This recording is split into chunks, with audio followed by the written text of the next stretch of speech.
I am yyyy, and I am the programmer here at Elden Pixels and Avoid Hope.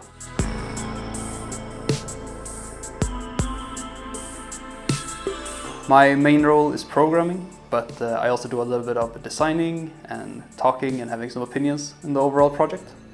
The game itself is very atmospheric, and the result of that is that the code is very responsive and very polished from the beginning. We have a lot of focus on getting the game visually pleasing and audibly pleasing, so from the get-go it's a very polished game. In Alva's Legacy, we didn't have too many systems set up. It was mostly put together by hand with all disciplines involved. In Avoid Hope, I spent a lot of time setting up a lot of tools and a lot of systems to get everything working better and having an easier workflow. So the biggest difference has definitely been an improvement in the workflow, which makes it a lot easier to add new content and try out new ideas in Avoid Hope. With Unity, I'll sit in there pretty much all day doing everything I do. We also have a level editor called Tiled, which we use to create all the levels in the game. So my job has been a lot getting a workflow for the level designers to be able to work in Tiled and getting everything set up in Unity to have it import flawlessly.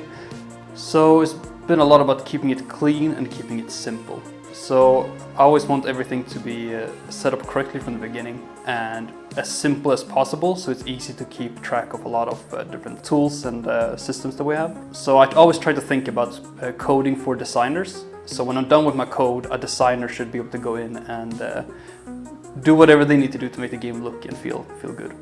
In the beginning of the project, we did a lot of prototyping and a lot of iterations. So the game changed shape a lot in the beginning, and as the progress and the project went on, it's kind of narrowed down to what we have today. And the further we narrow it down, the easier it's been for me to just set up everything and get everything flowing. Early on, we tried to get the original idea set up and get everything working, and kind of trying to land in something that we were satisfied with and we thought worked. And we struggled quite a bit with that early on in the project. So early on it was a lot harder to figure things out and try new things, and it was kind of like, this doesn't work, that doesn't work, and throughout the time more and more got stuck and stayed in the final product. Early on in the project, for quite a while into the project, we had a jump height set on the characters that was about 3 times the height of the character themselves, which felt good when you've been working on platformers like Elva's Legacy before,